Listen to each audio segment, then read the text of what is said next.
My name is Jordan, and this is the SAVI Performance Podcast. It is. Jordan actually helped design with his wife Shelby, this logo. We are here to talk about not logos. We're here to talk about a little bit about basketball. But you said this is more than basketball. It is more than basketball. It is performance, and there's so many concepts that we talk about with basketball that I think engage with business and family and friends, and it becomes the story of our life.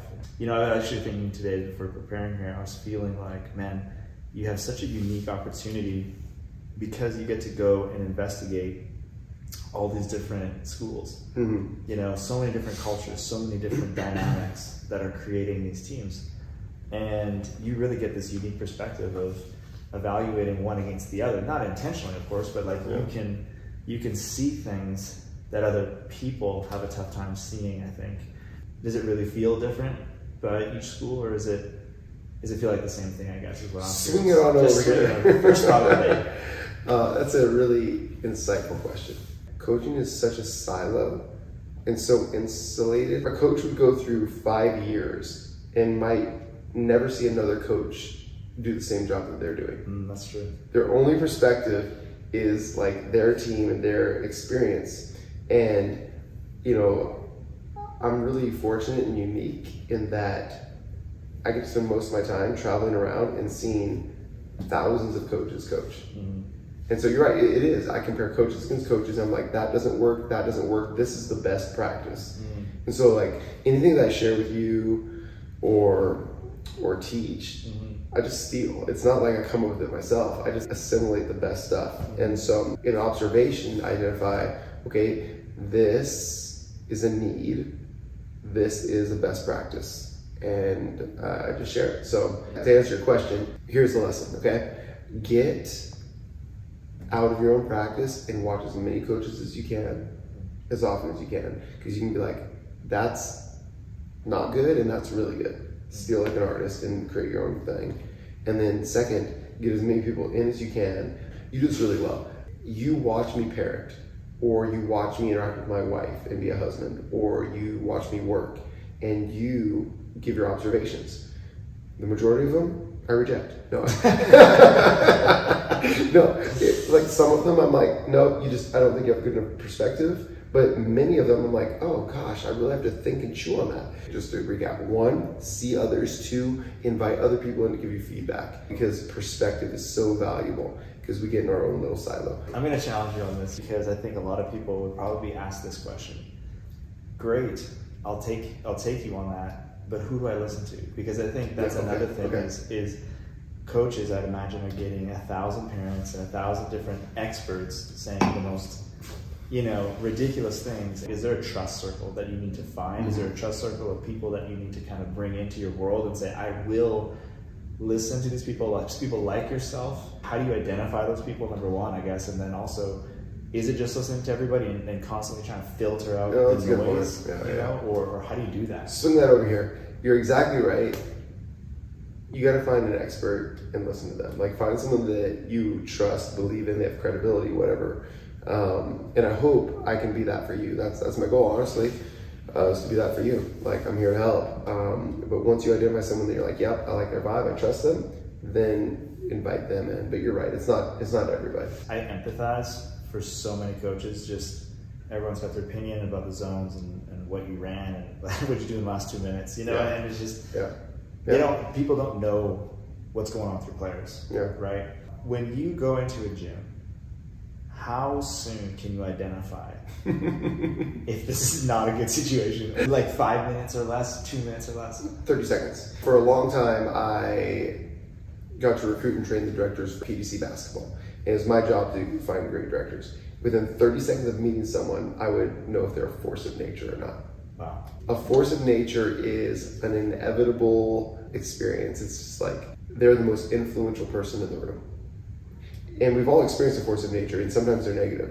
But if they're a force of nature, they're going to take people with them. You know that right away. And so just like you can identify someone's a force of nature or not, you can identify if a situation is moving forward or moving backward immediately. I'd imagine it's all sensory. Like you're walking in a gym and you're sensing 10 different things. Sound, there's energy, you know, like, is there a purpose behind what's going on? Like, can you maybe just break down? Fire it over, this is so good. Okay, so I was at a Final Four a few years ago, and I was talking to Doug Collins, he longtime NBA player coach. Nice little name drop. So I was like, okay, what makes a coach? And he said this, he said it's a coach's job to constantly redefine his players' comfort zones. So here's a self-check for you, self-check for all of us, is like, are your players comfortable? If your players are comfortable, they're probably not maximizing their talents. But if they're like on the edge of their comfort zone, like constantly on the edge, the best coaches are constantly pushing players to the edge of their comfort zone. So that's, I think, like the number one thing I look for is like, is this complacent, or is this coach really constantly just dragging, pulling, pushing, calling people out of their comfort zone? Maybe you can elaborate a little bit more, like what specific things are different? Okay, because I'd imagine that like right now, relationships are such an important part of being a coach. And when you're pushing players, is this now we're not friends and I'm just trying to push you hard to the point where you're not happy with me?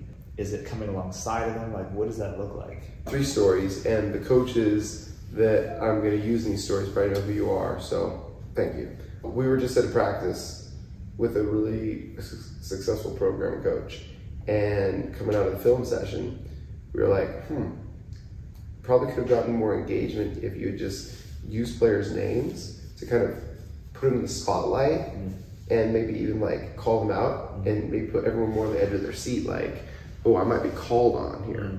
It's called cold calling. Jordan, what did you see in that last clip? Even if Jordan doesn't answer correctly, Jordan's like, I might be called on again, and like Dante next to him, Dante's like, oh, I might get called on, right? So like I think that's a way to draw people out of their comfort zone without being a jerk. Or like tonight, so coach, I was asked to do a pregame talk via FaceTime to a team. And I was uncomfortable because I don't have this relationship with the team, right? You're talking about relationship. And so I just got vulnerable with them. I'm like, I don't feel equipped to do a pregame talk with you. I haven't been walking with you throughout the entire season. I'm getting thrown into this pregame talk. Like, I'm coming with a lot of humility here. Like, I just want the best for you. And then I just attempted to ask them, like, why are you playing this game tonight?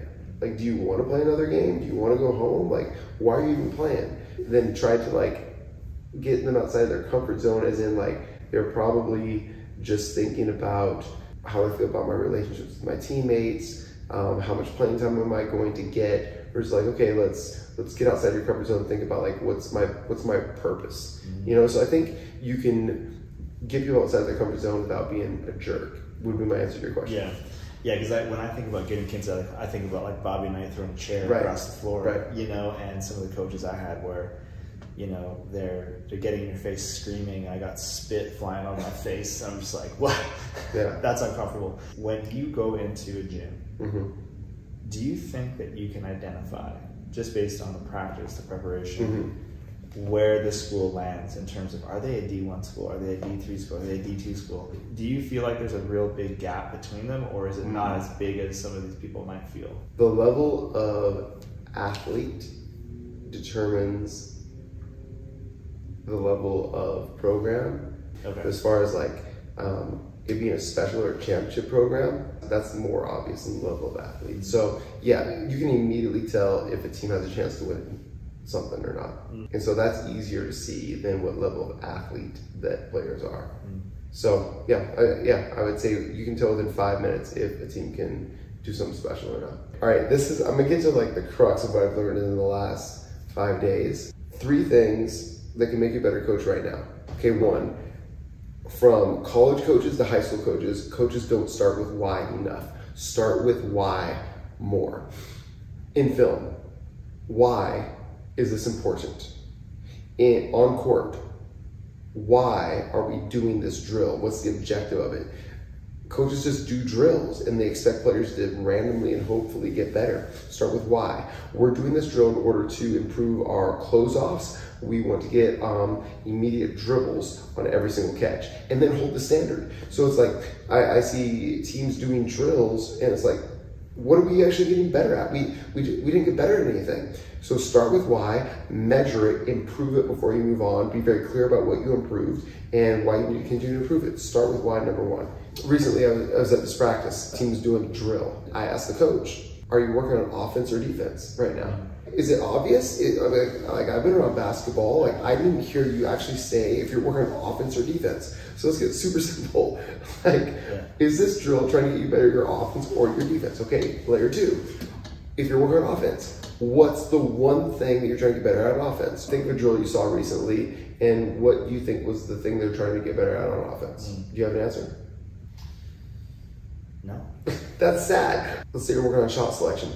You should then say, okay, we're gonna play for this long, and assistant coach X or manager X, you're gonna measure the light team and the dark team, and you're gonna measure how many 10s they got, how many 5s they got, how many 0s they got, whatever you wanna measure it as. 10s are the best. And then at the end, just have the manager come and say, you got 5 10s, you got 3 10s, you got bang, bang, bang, bang. Because here's the deal, like when you go to the dentist, right? And they start to like measure your gum health. Yeah. Afterwards, you brush your teeth more. Regardless of what your number is, when you measure something, you get better at it. If you don't measure it, you don't get better at it. So it's just that simple. Like it's hard, yeah, but it's actually also quite simple. Like just start and measure something, and if you measure it, then you'll get better at it. And I feel like that's probably the biggest gap that I see with coaches is they aren't measuring and telling their players what they've measured and then measuring it again to get better. That's how improvement happens. What you're saying is so, it's provocative in the sense that like when we actually put a measuring tool to whatever it is we're doing, we really start to think like, is this really worth it? Like, what exactly are we trying to achieve? So if number one is like start with why. Number two is like be more engaging, coach. Be more engaging, coach. Why are you boring? What's one of your favorite movies? Cinderella Man. Okay, why? It's my heart. Okay, bang! If you're not hitting their hearts, it doesn't matter if you're giving great technical stuff. Yeah. Like it blows my mind. Like I watch coaches and it's like, why not be a little bit more entertaining or engaging in your delivery method? Coaches, oftentimes, you're too technical. Yeah. It doesn't matter what you're doing. If you're not engaging in your teaching, then the players aren't going to buy into it. Like you're a salesman. Be more engaging. Spend more time on that. Like study communication methods. It's so funny you say that because I was thinking about that when you were talking about earlier on about saying people's names. One of the things the you said that. Yeah, well, I mean, it came from a technique that we learned doing presentations, which was like the more that you can say somebody's name in a presentation, psychologically, the more likely they are to absorb what you're telling them. Yeah. And it's just a scientific fact. And so they say, like, when you're introducing a presentation, say as many people's names as you can in the room, like, hey, Bob, hey, Susan, hey, Tom, thank you for inviting me. And everyone's like, oh, he said my name. You sit up. You sit up and you say your name, and it's okay, actually... Okay, I got to interrupt real quick. Yeah, real quick. Okay, coach, I'm talking to you. If you're not cold calling your players and saying their names and asking them questions every single time you're teaching, you're falling short. And I've watched professional coaches all the way down to high school coaches, and they don't use this technique. It's a cheat code. You're welcome. Say names. Jordan. What I was going to ask you was, you know, with that and the presentation side of things, it really does water down what you're saying when you say too many things. Yeah. As a coach, you're so much more locked in to all the things that are happening in the teams that you're preparing for. You're throwing out all these strategic things at them. What would your kind of advice be to them? Yeah. The main thing is to keep the main thing the main thing. Like, tell them what you're going to tell them. Tell them, and then tell them what you told them. And do it in an engaging way. It's unbelievable how much more effective you can be if you keep it simple, because simplicity wins. In a game, what a coach knows has no impact on the game. No impact. And so often, like as a coach, we just like want to tell our players everything that we know, but what can they execute? A coach's job isn't to correct every mistake, in my opinion. A coach's job is to identify the one thing that's got the greatest impact or the greatest leverage on a player's success and get them to change their behavior and create habits in that one thing. Yeah. It's just like so much restraint. You know, restraint, that's a good word. Coaches is like, you have to show some sort of level of restraint because you do know so much. Yeah. You know? Not even some sort of level, maximum restraint. Most coaches need to show more restraint than they need to learn something new. Because coaches have this big growth mindset, like I want to learn this new system, or I want to learn this new shooting technique. And no. Most coaches need to make cuts as opposed to additions. Subtraction is more important than addition. Yeah. As coaches just absorb all this information, they want to like implement it. You know, they want to jump at it. Like, how do I jump at all this information and just like implement it all? And it feels like the more we get down to it, simplicity will always win. Simplicity wins. You know, and just like honing in to that one thing is the most important thing, the most impactful thing I can just jump on right now. Yeah. You have got a great mind for communication, great mind for the game. Thank you. And love hearing you talk and your analytics. I'm going to leave it at this because I think we're wrapping. Yeah. The things that you talk about, the things you do, transcends basketball. I hope people understand that. You know, it's not just talking about the best way to win the game, because I think ultimately what you teach and what you believe is that if you can get to a player, if you can connect with them, you know, you can win on so many different levels. And the same thing is with your family, same things with your boss, same thing with what you're doing. You know, and you've taught me a lot about that. You know, and so I'm really excited to see your journey. I don't have any more questions. Anything you wanted to jump on? Or let me summarize, man. One, start with why, coaches. Don't do anything without the players and your staff knowing the objective of it. And a way you can do that is to make sure you measure it so you can improve. Two, focus more time on being engaging. You know, like your favorite movie. Why is your favorite movie your favorite movie? Because it engaged you a little bit more. If you want to be someone's favorite coach or teacher, be more engaging. So don't just focus on the content, focus on your delivery of the content. Use their names, ask them questions, tell stories. And finally, just remember that like comfort is the enemy. Constantly redefine players' comfort zones. Don't be satisfied. Don't mail it in. When I go into a practice and I see people just kind of like, you know, okay, we've done this drill a million times. I'm like, whoa. You're mailing it in right now. Yeah. Like, don't get comfortable. Like, there's another level. Fight for it every day. So those are my 3 reminders for you. I'm Tyler. That's Jordan. SAVI out.